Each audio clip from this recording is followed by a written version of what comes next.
आजची आपली रेसिपी आहे ना, ती खास करून चॉकलेट प्रेमींसाठी आहे.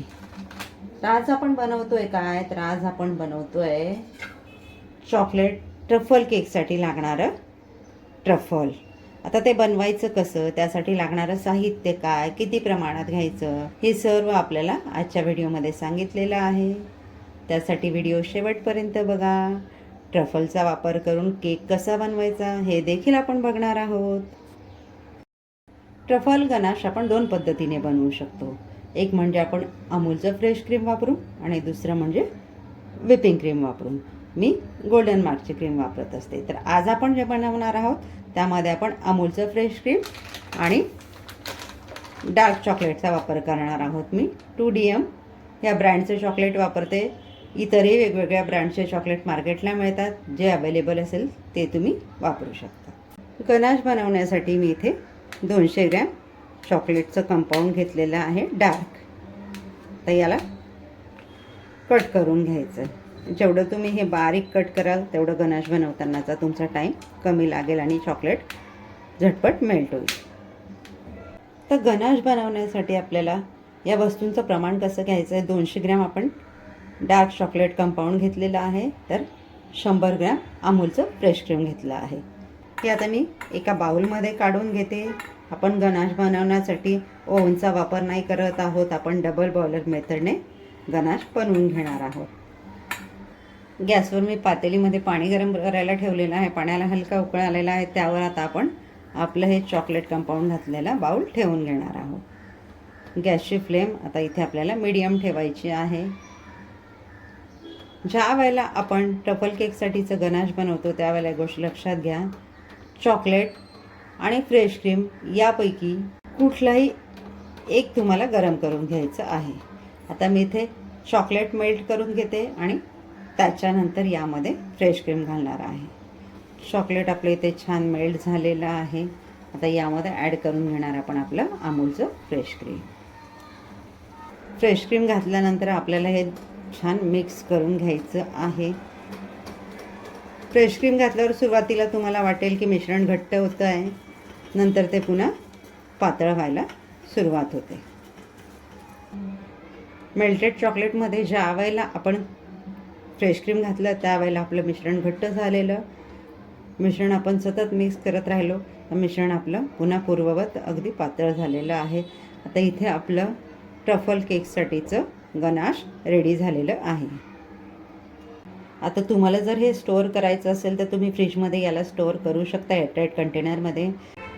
तुमच्याकडे वेळ असेल तर तुम्ही गनाश 2 ते 3 तास फ्रीजमध्ये ठेवू शकता किंवा आदल्या रात्री बनवून देखील फ्रीजमध्ये ठेवून दुसऱ्या दिवशी केकवर काम करायचं असेल तर केक बनवायच्या 1 तास अर्धा तास अगोदर तुम्ही त्याला फ्रीजमधून बाहेर काढून केकवर अप्लाय करू शकता. आता मला आज केक बनवायचा आहे, मी हे तासाभरासाठी थंड होण्यासाठी फ्रीजमध्ये ठेवून देते. बनवून घेतोय चॉकलेट ट्रफल केक. आज आपण केक बेस बनवण्यासाठी 5 इंचाच्या टीनचा वापर केलेला आहे, कारण कस्टमरला थोडा हायटेड केक हवा होता. तर आपण आपला केक डिमोल्ड करून घेऊया. आता केक बेस कसा बनवायचा हे मी आपल्या केकच्या व्हिडिओमध्ये सांगितलेलं आहे. केकच्या आता आपण लेअर कट करून घेऊयात. आपण डोम शेप काढून घेऊयात. आज आपण इथे केक बेस कसा बनवायचा हा व्हिडिओ बनवला नाही आहे. अर्धा किलो केकसाठी किती केक प्रीमिक्स घ्यायचं, पाणी किती घ्यायचं, कशा पद्धतीने बॅटर रेडी करायचं, 1 किलोचा केक बेस बनवायचा असेल त्यासाठी आपल्याला प्रीमिक्स किती घ्यायचं आहे, या सगळ्या गोष्टी मी आपल्या केकच्या व्हिडिओजमध्ये सांगितलेल्या आहेत. व्हिडिओ ऑलरेडी अपलोड केलेले आहेत. तुम्ही तिथे जाऊन या सगळ्या डिटेल्स बघू शकता. जर प्रत्येक वेळेला आपण सांगत बसलो केक बेसचं सुरुवातीपासून तर व्हिडिओ फार लेंदी होईल आणि तुम्ही देखील कंटाळाल. केकच्या लेअर कट करून झालेल्या आहेत. केक सोकिंगसाठी आपण शुगर सिरप रेडी करून घेतलेलं आहे. यामध्ये मी घेतलं आहे 2 चमचे पाणी, 1 चमचा चॉकलेट सिरप आणि थोडी साखर. गनाश आपल्या फ्रीजमध्ये छान गार झालेलं आहे या पद्धतीने. तर याला एकदा छान आपण मिक्स करून घेऊयात. तुम्ही जर आदल्या दिवशी बनवून ठेवलं असेल तर तुम्ही याला अर्ध्या मिनटासाठी मायक्रोवेव्ह करून घेऊ शकता किंवा डबल बॉयलर मेथडने अर्धा मिनटं मेल्ट करून घेऊ शकता. गनाश आपण इथे छान मिक्स करून घेतलेलं आहे. घेऊयात आपण आपला केक आता रेडी करण्यासाठी. बेसवर मी थोडंसं गनाश लावून घेते, म्हणजे केक आपला एका जागी सेट राहील. मधली जी आपण लेअर कट करून घेतलेली ती यावर ठेवून घेऊया. शुगर सिरपने सोक करून घेऊयात. पहिली लेअर आपली शुगर सिरपने सोक करून झाली आहे. आता यावर आपल्याला गनाश स्प्रेड करून घ्यायचं आहे. ज्या पद्धतीने आपण व्हिपिंग क्रीम अप्लाय करतो त्याच पद्धतीने आपण यावर गनाश अप्लाय करून घेतो आहे. पण गनाशवर केकवर काम करताना थोडी काळजी घ्यायची. व्हिपिंग क्रीमवर आपण पटापट काम होतं. गनाश केकवर काम करताना थोडा वेळ जातो फिनिशिंगसाठी. लेअर आपली रेडी झालेली आहे. तर यावर आपण आपली सगळ्यात वरची जी कट केलेली लेअर होती ना ती ठेवून घेणार आहोत आणि खालच्या लेअरसाठी जी प्रोसेस केली तीच आपण इथे रिपीट करणार आहोत. सेम प्रोसेस करून आपण दुसरी लेअर देखील रेडी करून घेतली. आता आपण सगळ्यात खालची जी लेअर कट केलेली ते यावर ठेवून घेणार आहोत. याला देखील आपण शुगर सिरपने सोक करून घेऊयात. तिसरी लेअर देखील आपली शुगर सिरपने सोक करून झाली. आता आपण याला क्रम कोट करून घेऊया. तर आजच्या केकसाठी आपण बेस बनवण्यासाठी 200 ग्रॅम केक प्रीमिक्स घेतलं. गनाश बनवण्यासाठी 200 gram chocolate dark compound, 100 gram अमूलची फ्रेश क्रीम. या पद्धतीने आपण टोटल अर्धा किलोचा केक रेडी करून घेतो आहे.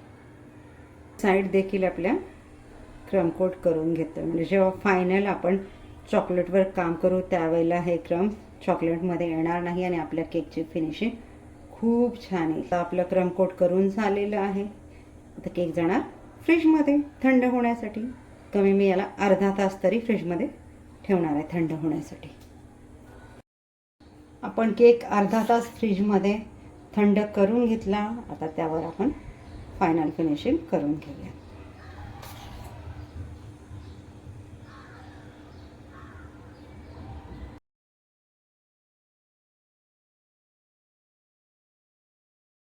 गनाश केकला ज्या वेळेला आपल्याला अगदी परफेक्ट फिनिशिंग हवी असते त्यावेळेला काय करायचं, एका भांड्यात गरम पाणी घ्यायचं. गरम पाण्यामध्ये स्पॅच्युला बुडवायचा आणि त्याच्यातलं पाणी झटकून घेतल्यानंतर या पद्धतीने आपलं काम करायचं. याच पद्धतीने आपल्याला पूर्ण केक व्यवस्थित रेडी करून घ्यायचं आहे. चॉकलेट घट्ट झालेली असते त्यामुळे फिनिशिंग आपली केकची ओबडधोबड दिसते. त्यामुळे ह्या पद्धतीने तुम्ही गनाश केकला फिनिशिंग करा. केक अगदी छान होतो आणि आपलं काम देखील सोपं होतं. तुम्हाला दिसत असेल केकच्या लुकमध्ये तुम्हाला फरक अगोदर कसा होता आणि आता कसा झाला आहे ते. केक आपण आता पुन्हा फ्रीजमध्ये गार होण्यासाठी अर्धा ते पाऊण तासासाठी ठेवून देऊयात आणि मग यावर डेकोरेशन करूयात. केकला डेकोरेट करण्यासाठी आपण मिरर ग्लेज गनाश बनवून घेतला आहे. याचा रेशो असा आहे 1 चम्मच चॉकलेट, 1 चम्मच क्रीम आणि 1 चम्मच न्यूट्रल जेल. डबल बॉयलर मेथडने हे मेल्ट करून घेतलेलं आहे. आता याची शाईन बघा कशी दिसते, रिफ्लेक्शन दिसतंय की नाही याच्यात. आपण रेडी केलेलं गनाश आपल्या केकवर घालून घेऊयात. आता आपल्याला इथे सगळं नाही घालायचं, आधी थोडंसं घालायचं आहे, ते स्प्रेड करायचं आहे. गनाश आपण घालून घेतलं, आता ते आपल्या केकवर आपण स्प्रेड करून घेऊया. म्हणजे केकला आपल्या नॅचरल ड्रिपिंग्स येतील आणि केकचा लूक अगदी छान दिसेल. केकवर आपलं गनाश घालून झालेलं आहे. आमच्या विंडोचं रिफ्लेक्शन याच्यात दिसतं आहे. तर यावर डेकोरेशनसाठी मी थोडंसं मोदक नोझल वापरून छोटेसे असे ड्रॉप्स देऊन घेते. हे तुमच्या चॉईसने आहे, तुम्हाला जसं डेकोरेशन करायचं तसं तुम्ही करून घेऊ शकता. तर यावर आपण थोडेसे शुगर बॉल्स घालून घेऊया. केक आपला आता रेडी झालेला आहे. आपण आता वजन करून बघूया आपला केक आला आहे किती वजनाला. तर माझ्याकडे वेइंग स्केल आहे, ते आपण सुरू करून घेऊया. यावर मी माझ्या केकचा बेस ठेवून बघते त्याचं वजन किती येतं. आपलं जवळपास 57 ग्रॅम केक बेसचं वजन आलेलं आहे. आपण केक बेस उचलून घेऊया आणि आपला केक ठेवून बघूया किती झालं आहे केकचं वजन ते. केक झाला आहे आपला 600 ग्रॅम, म्हणजे 550 ग्रॅममध्ये आपला केक अगदी छान तयार झालेला आहे. रेडी आहे आपला चॉकलेट प्रेमींसाठी खास असा चॉकलेट ट्रफल केक. आपण आजच्या रेसिपीमध्ये ट्रफल कसं बनवायचं ते शिकलो, त्यापासून परफेक्ट अर्धा किलोचा केक कसा बनवू शकतो हे देखील आपण शिकलो. तुम्हाला अशा छान छान नवनवीन रेसिपीज किंवा फ्लेवरचे केक बघायचे असतील तर आसनाज किचनच्या व्हिडिओला लाईक करा, चॅनलला सबस्क्राईब करा, व्हिडिओ फ्रेंड सर्कलमध्ये शेअर करा. तुम्हाला विविध प्रकारचे प्रेमिक्सेस जर बघायचे असतील तर कमेंटमध्ये यस टाईप करा. काय मग घेताय ना बनवायला? भेटूयात पुढच्या व्हिडिओमध्ये एक नवीन रेसिपीसह. तोपर्यंत आसनाज किचनच्या व्हिडिओज एन्जॉय करा. थँक्यू.